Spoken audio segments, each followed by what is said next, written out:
How are we doing? I'm a talker backer, you know what I'm saying? You ever been to church? You be like, call and response? Yeah, see, y'all know what we talking about in here. And I'm also the unboring sales specialist. So I have to live up to my title and be unboring. So y'all gonna help me do that? Yes? Yes? Cool. All right, so we're representing SISTAS in Sales, which is the largest and fastest growing group of women in color in sales. And we are really, really excited to speak with you today on tech sales. Before we get into it, I just wanted to know who we talking to, who's in the audience. Is that okay? You can talk back to me if I ask you a question? Yeah, I'm just checking, you know what I'm saying? It's a little rough in here. Y'all done ate, y'all are full, it's kind of hot in here, maybe y'all falling asleep. I gotta check in. All right, so who is in sales right now? Nice, nice. Can I ask what roles are you in? Just scream it out loud. Account manager, AE, sales, yeah, okay. Who is looking or interested in tech sales but doesn't really know how to navigate? Nice, can I ask what current roles are you in right now, if any? Communications? Project management? You're a consultant? Perfect. Okay, so we got a little bit of something for everybody, so I'm excited. So when we get into this, we're gonna talk about what sales is, because there's a lot of misinformation going out there about what sales is in general. And I'm gonna let everyone introduce themselves and give them a perspective of where they are in sales, because we all encompass something different. For example, I'm in sales enablement. Have anyone ever heard of sales enablement before? Yeah, so enablement encompasses onboarding and training. So when folks first get hired, typically a sales enablement specialist will come in and help you transition your first 30, 60, or 90 days. And then we will also do trainings and recursive training. So even if it's your first year, 3 years, we'll make sure that you continue to know what the tools are. And I'll pass it off to my girl, Mariah. Can you guys hear me? Yes? My name is Mariah Bain. I am in customer success. I've been in customer success for the last 12 years, so post-sales, right? So after sales brings you on, I'm the person that you build the relationship with, so client management, account management, all that good stuff. That's what I do. I'm Erica Bunton, and I have a background in pharmaceutical sales and medical device sales, and more recently, a tech application, so software sales for the healthcare industry. And hello, everyone. I am Jasmine Omarogbe. I am a solution consultant, also known as a sales engineer, and I am the technical expert as part of the process. The account executive is the one running and quarterbacking the whole deal. When they're ready to see our software at Workday, I come in and I'm able to shut it down. Thank y'all. Give it up for the ladies. Can we clap it up for our ladies? Yes. Thank you. All right, ladies, let's get into it, because most folks think that sales is about closing deals, right? When you think sales, you think maybe it's car salesman, maybe it's shiesty, right? We gotta figure that out. So let's talk about, from your perspective, what are some of the misunderstandings from sales that maybe you can share based off of your role? Sure. So I'll start off. I come from a background in higher education, so I worked at colleges and universities for most of my professional career prior to transitioning to sales about 7 years ago. So when I thought of sales, I thought you had to be like a car salesman, kind of like talking to people and getting them to do things that they don't want.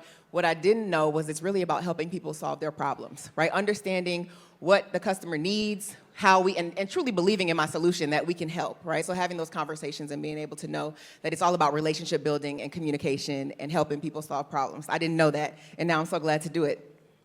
Absolutely. Want to share something? And just to add on to that, depending on what type of industry you're in, if you're in the medical space, your sales is more so about education. You're more so educating the physicians and surgeons about the products that they have to use. And as the industry changes and as technology evolves, you train them and you teach them how to use the products for whatever company you work for. So in my instance, I was a surgical rep at one point. So I would show the doctor how to use surgical devices before they perform surgeries. And once they started to use my device, I was in the surgery with them, making sure they use the device properly. So not only are you selling, but you're also educating. I have an aside. You said you was in the surgical rooms. Listen. Yeah, so surgical devices can range from like heart monitors to just doing like a simple rotator cuff or a knee replacement. So I worked for a company that sold the knee replacements. And so I would typically have to sit in on the surgery to make sure that they use the product right, because we don't want to get sued for, them using it improperly. Yes. So in talking about being in surgical rooms and all that, brings to mind two other common misconceptions, I feel like, which is sales is not an emotion. It's not a character trait, right? Some people feel like, oh, I have to be salesy to be in sales. Sales is an art form. Sales is learned behaviors, just like you would learn psychology or you would learn any other form. You have to learn the skills of becoming a salesperson. So this whole I am an introvert, extrovert, whichever one you are, means I can't be a salesperson. That's not the case. That's the first thing. And the second thing is when it comes to tech sales, folks think I have to know the tech in order to be in sales. It is the company's job to train you on the tech in some instances. For example, I'm sure you didn't go to medical school. So she's in medical device sales. She's in surgical rooms right now. I mean, she ain't touching nobody, hopefully. But it is the company's job to train her on what she needs to become proficient as a medical tech sales professional. So if that is something that's buzzing around in your head, that you don't know this tech, choose a company that you feel will invest in helping you understand the tech so that you can be able to sell it effectively. We good on that? Yeah? Some light bulbs going off right now, helping out? Okay, good. Well, speaking of learnings or what we thought we knew, what's one thing that you would tell yourself maybe in your first year of sales? I would say, well, one, what you just said. That's really big. So I come from an insurance background. I was a licensed underwriter. And when I was looking to get into tech, I was like, oh my God, I got to go to Google, I got to go to Facebook, Meta, all these large companies. And instead, I went into what I was good at. I know insurance through back and forth, right? So I went into InsurTech. And so finding things that you are good at currently. So if you're in healthcare, even if you're in the support system, finding health tech, things like that are going to be like your key. You don't have to go for these large companies because oftentimes they don't have good culture. It's hard to get promoted fast. It's hard to move up fast. When you're at a smaller company, smaller culture, and you're able to do a lot more and move through the transition a lot faster. What about you? Any other comments? I would also say, like in my instance, I was already in the sales industry, but I was specifically in healthcare. And how I transitioned into the tech space was that my company made a technical product for us to basically sign doctors up. They kind of developed their own software. So that was how I started to sell the software, because I was already working for the company. I was already selling their products. And then they invented their own software to make sure that doctors were able to check their patients in properly. So I transitioned into the tech space from healthcare because I was already working for a company. So whoever you work for is already using technology, maybe they're using Workday, right? Or maybe they're using Salesforce. And even though you may not be working for a tech company, because you know how to use the software, you could transition your skills into working for that company as well. And so that was how I really got my push into technology. Absolutely, I love that too. And when I think back to my first year, and I say this often, the concept of networking while you're full and not while you're hungry, which is talking about community, right? I was a silo. I was the only black person. I'm 5'2", I'm small. So to be 5'2", to be small, and I was in trucking sales. I was driving trucks. I had my CDL Class A license, driving from Carteret, New Jersey to New York. Yeah, I see your face. Mm-hmm. Yep, no booster seats, okay? And it was me, and I was just going for it. I didn't build community until I became an entrepreneur.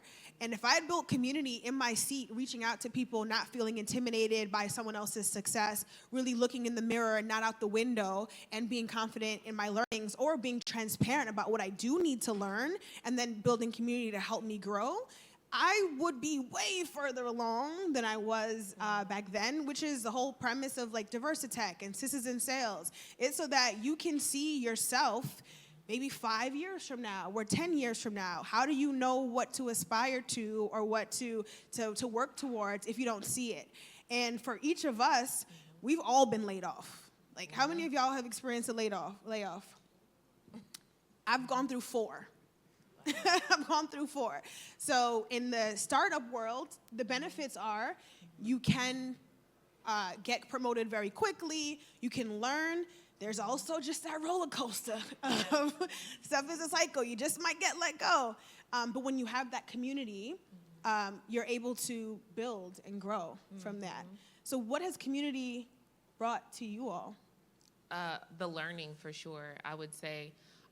Going back to that point, community has taught me about my own skills. So I also am a career coach. I help people understand what their skill sets are and how to apply them to different industries that they want to get into. Oftentimes, most people will say, I'm not in sales, or I'm not a salesperson, or I don't have the skill set. And then I'll break down what they do on a day-to-day basis, and some part of their job is selling or coaching or servicing, problem solving, data analytics, something like that, right? So that's the focus. By joining community, starting to understand like the strength that I can leverage by being able to do those things, by having 12 different roles, by being able to mentor over 33 people, or lead a team of over 33 people, by having community, leveraging people like Kayvon that we met a year ago, being able to leverage the things that she knows to help my business move further, and vice versa. So community makes you feel like, it makes you feel like you're not alone. And so when you're doing this together, it makes things a lot easier, and you're learning for free. That's the gem. You're learning a lot of things for free just by osmosis. So for me, community, I think of 2 things. One is sanity, and then one is career advancement. So when I think about working in tech, there are very few of us. As you mentioned, you were the only one in your company.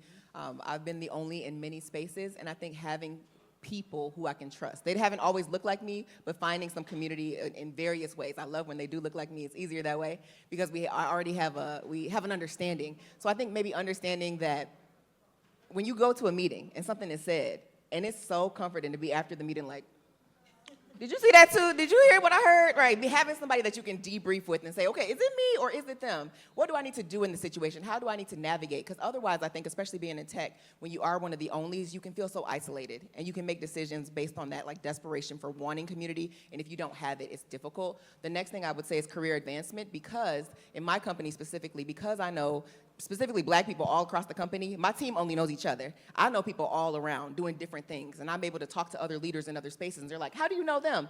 Well, really, it's because I reach out to all the Black people. But to them, it's like, oh, you know the VP of this, you know the director of this, and I'm able to have conversations that the rest of my team isn't able to have in some capacity, right? So understanding more about the organization, the company, community has brought me that. And the last thing I'll say about community is that when you go to these companies, a lot of times they have ERGs, employee resource groups, or at Workday, we call them employee belonging councils. But when they're not there, or when they're not what you want them to be, it is your responsibility or your opportunity to create community. To invite somebody to lunch, to say, hey, do you want to walk to the meeting together? Hey, do you want to jump on Zoom for a 15-minute chat? All of us have the power to create community, even if it doesn't exist.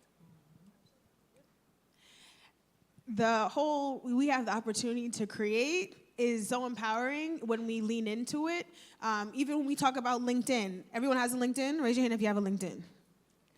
Raise your hand if you have around 800 to 2,000 people connections on your LinkedIn. Raise your hand if you've spoken to at least 200 of those 800. Right, exactly. Yeah, right? So a lot of the times, again, this whole opportunity of networking while you're full, not while you're hungry, you have people right there in those 200 and those 800. If you only know 5 of them, you are cutting yourself short. Where are you building the connection for? How are they able to help you? How are you able to help them? What can you learn from them? I challenge everyone as a takeaway to reach out to at least 10 to 15. Just send a message. Look at their page and say, hey, I saw that you were working for so-and-so. Or, hey, you live in New York. Or, hey, you live here. Would love to get together. And if you did that 3 times a week, on a Monday, Wednesday, or Friday, by Friday, you would have reached out to 45 to 50 new people virtually. Can I add to that? Sure thing, girl. So one, that's cold outreach for those of you looking to Period. get into sales. Like practicing that is cold outreach. The other part of that is I'm very big on networking across. So everyone always wants to go to the most popular person, the content creator, like all of these things, which is great. But you really need to find people that are doing the same, traveling the same role, but they have different skill sets.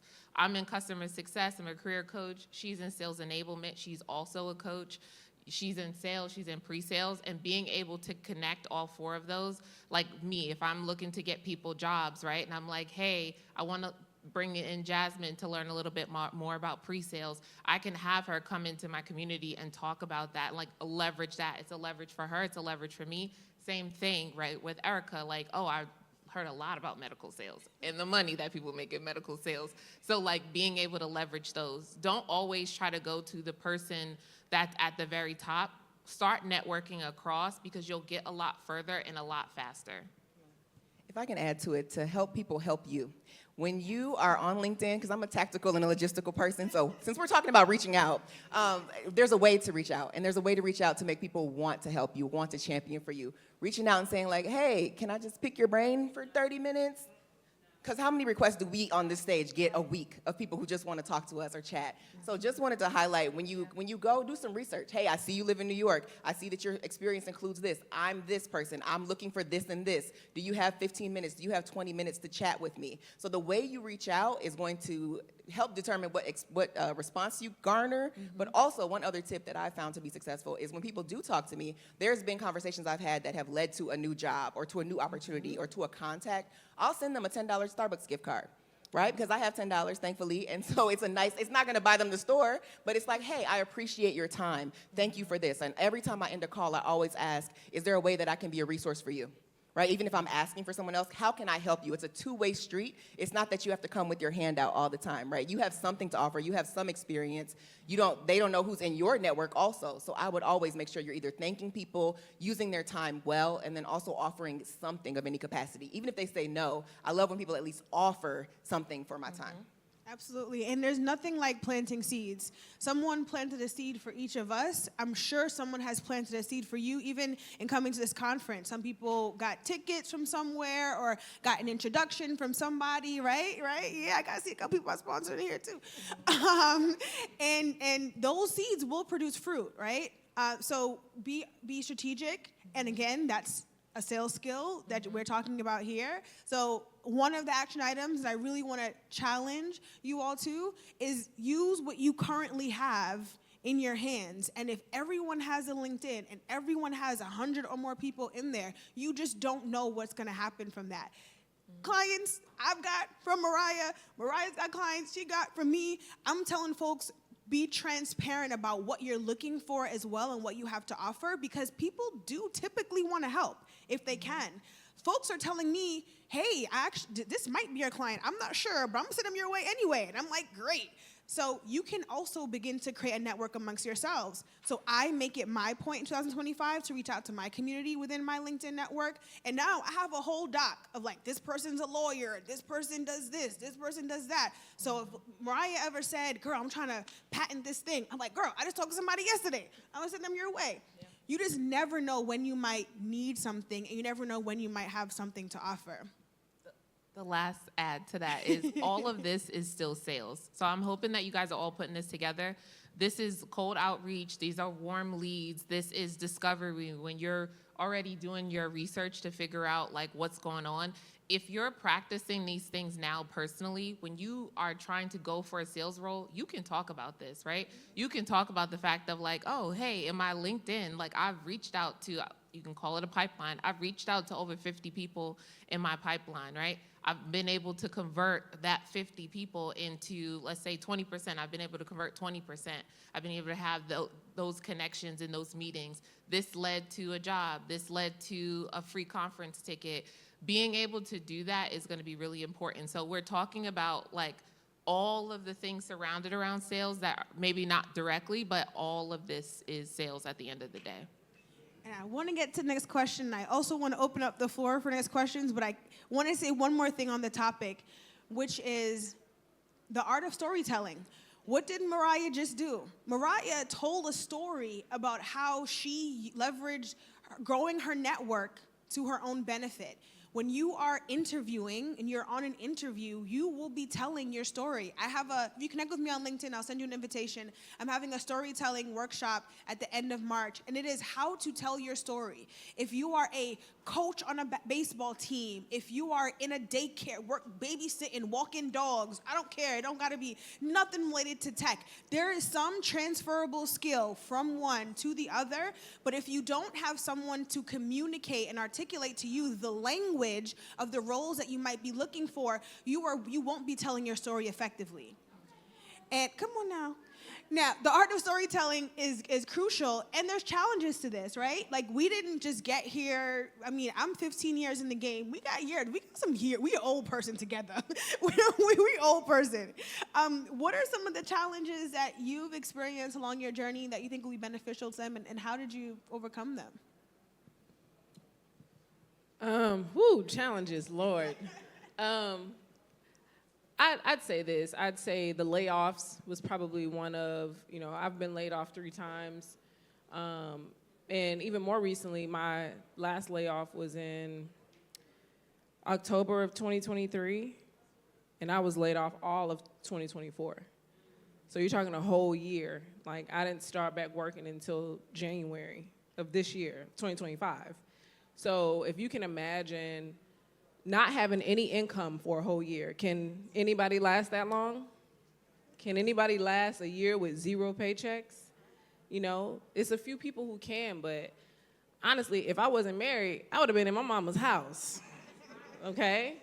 So I think that's probably like one of the hardest things I've ever been through. And I've been laid off other times, but because the sales industry can be very fickle, the medical device industry can be very fickle, understanding your strengths and just really leaning in on who you are, like know who you are. And, that may change, obviously, because we change as people.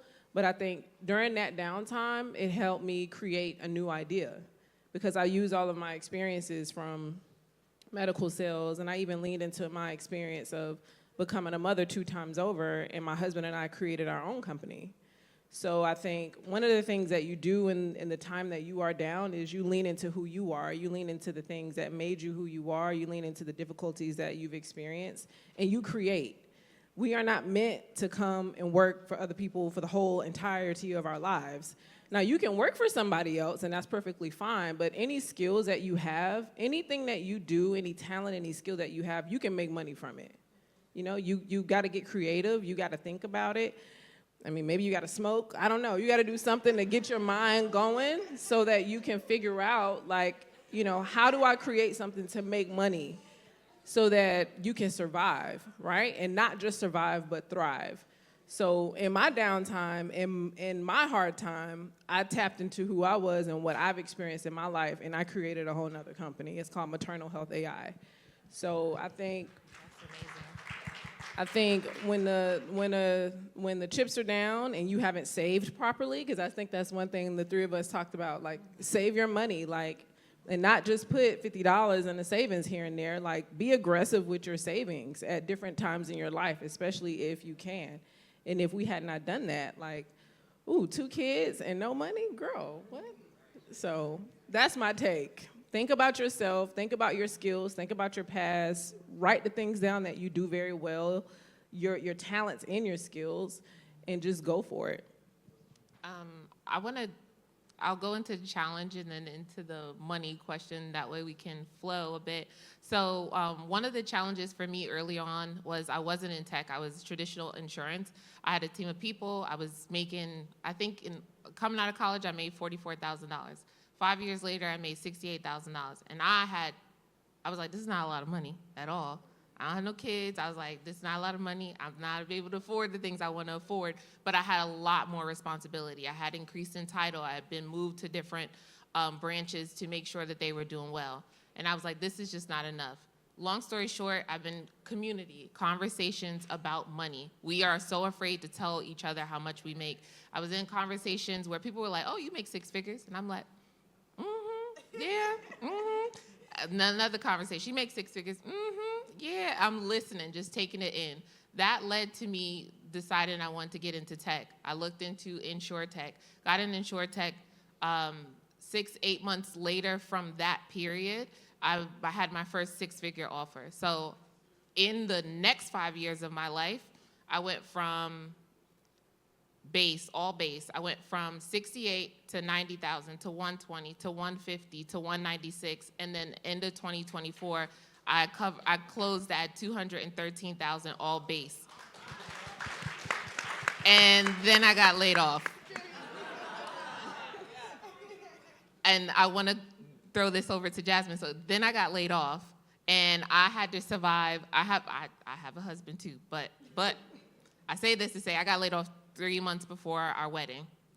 3 months before our wedding, and I was like, cut it all, get rid of the house, let's go, get it out of here. But I say that to say that I was able to survive a year without it. Well, I took my benefits. Take them benefits, y'all. Don't be discouraged. But outside of that, that was my spending money. I was able, all of our bills were on auto pay for the entire year. They're still on auto pay for the entire year. So I say that to say that one of the challenges that I regret is not those big bonus checks, because my bonuses were 20% on top of my pay. So y'all could do the math. On every single, they were 20 to 30% on top of what I was making. I did not save those and put them away. I put them into my house, different things like that. So those are the things that I wish I would have did a little differently, and I know Jasmine has a perspective on that. Yes, thank you for sharing. First thing I'd like to highlight is the importance of sharing the numbers. To your point, when I worked in education and I was looking to transition to a different role, at that point I was looking at another role in education, but I happened to have a conversation with someone who worked in the pre-sales industry at one of Workday's competitors. And during that conversation, she and I went to college, so speaking of maintaining networks and conversations, she shared with me that she was making, at that time it was $226, and I had never met anybody making over $200,000. And I'm like, and we went to the same school, and we had the same major, and I'm making, 34,000 in higher education, right? We all know education is undervalued. And so I was making, when I ended up making the transition, I left as an associate director, and I was making $56,000. I 4X'd my salary when I went to Workday, right? 4X. And that enabled me to then start into real estate, right? Now I own property, now I own apartment buildings. Now I'm like doing things with my money that I would have never had the opportunity to do before, right? And now I'm making past that, what she was making at the time, and she's making way more. But I think the idea of understanding that there's money out there. If no one in your circle is making this kind of money, I think it's hard to imagine. What would it be like? I met someone at a Sisters in Sales conference where Kayvana and I met last year. This woman was making over $400,000 a year. And I'm like, oh, so I'm not making nothing. You making 400, right? But if you're making $30K, it's hard to imagine what it's like to be making $400,000. So my second point here is the importance of financial planning, right? Yes. Because before I had money like that, I didn't know. People you pay your bills like auto pay, and that's like enough. But there's so much more to making your money work for you, right? To getting involved in real estate, to opening your own businesses, to finding ways to not, because it could be gone in a minute, right? We could be laid off tomorrow, on a Saturday even, right? We could be laid off tomorrow. So the idea of taking your money, making it work for you, figuring out investments, and a lot of the stuff I know now about money came from happenstance, of me listening to my coworkers talking about a mega backdoor Roth IRA. I'm like, what? I'm sorry, what, do I need to be doing that? Because I've never heard of that. My parents never told me that. My community never told me about a Roth IRA and how it can grow tax-free and how it can change your life when you get older. Take notes. Right? Hello? And so asking people questions, and I scheduled meetings. My coworker mentioned it, and I'm like, hey, can we talk about that a little bit? Can you tell me a little bit more? And then I went and got a financial planner, right? And now I know how to make my money work for me. So whether or not I trust that I'll be at Workday for as long as I'm supposed to be there, but if not, I'm still okay. And I know now that I'm marketable and I can find another position no matter what. So the money matters. Yeah, I was gonna say the money matters. Yeah, the money matters. Yeah, listen, The money it's matters. so true. And I am gonna say this. When I got my first pharma job, we were in Las Vegas training for a new product. When the bonus checks hit, my first bonus check was $15,000. I was 24, 25 years old. Yeah, 15 stacks. I went straight to Jimmy Choo.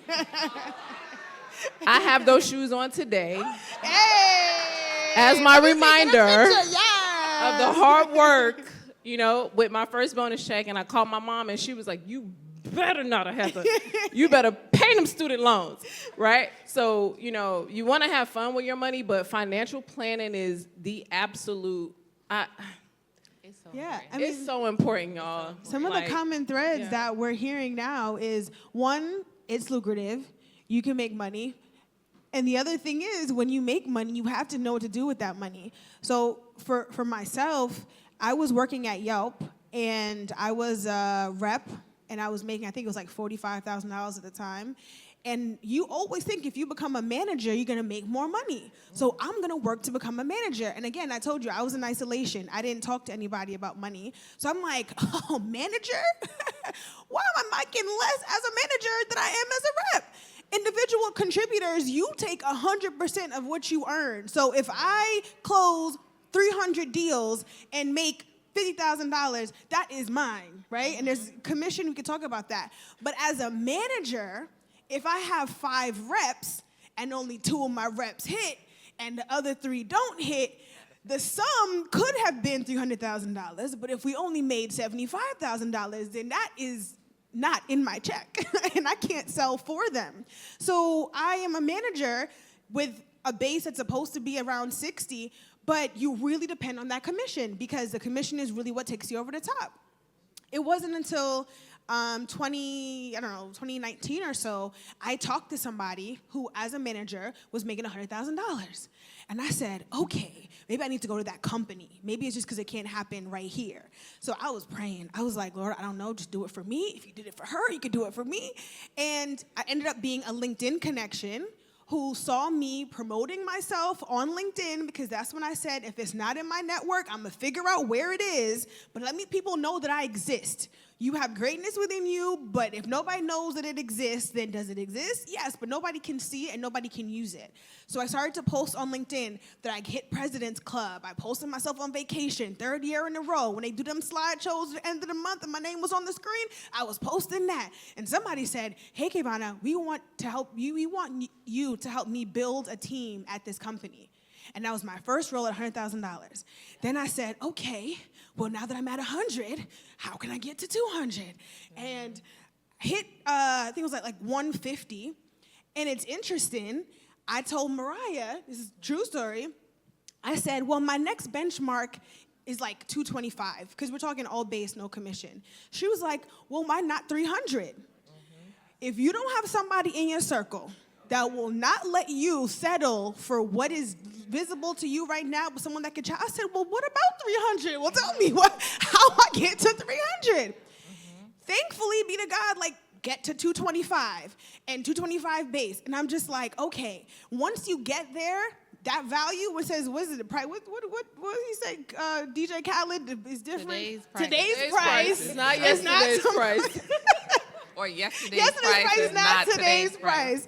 Exactly. So you have to look outside. Like I said, if you're the smartest person in the room, you're in the wrong room, right? You have to encompass yourself and surround yourself with people that can challenge where you are right now. Nicole, sitting right in the front row, her brother introduced me to her, and we had a meeting, and she was like, yeah, Kevin, I think I want to get into sales. Something was like, well, sounds like you should just do that for your own business. Why would you not just do that for your own? I said, listen, don't quit your job now. Pray about it. You know what I'm saying? I don't know how much longer it was. Quit her job. Not only that, her job became her client. Okay? Talk about when the Lord makes your enemies your footstool. Homegirl went from working for, how long were you there?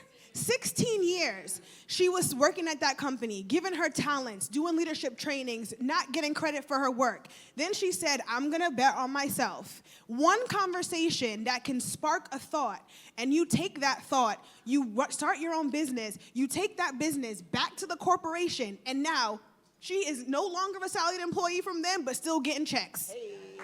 Okay? All from a little sales conversation. Right? So we have about 7 minutes left, and I wanted to open up the floor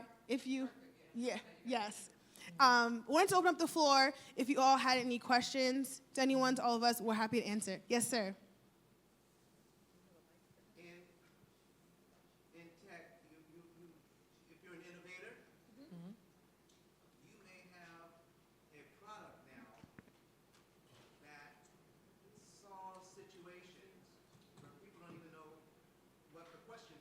Ooh. Ooh, I love that.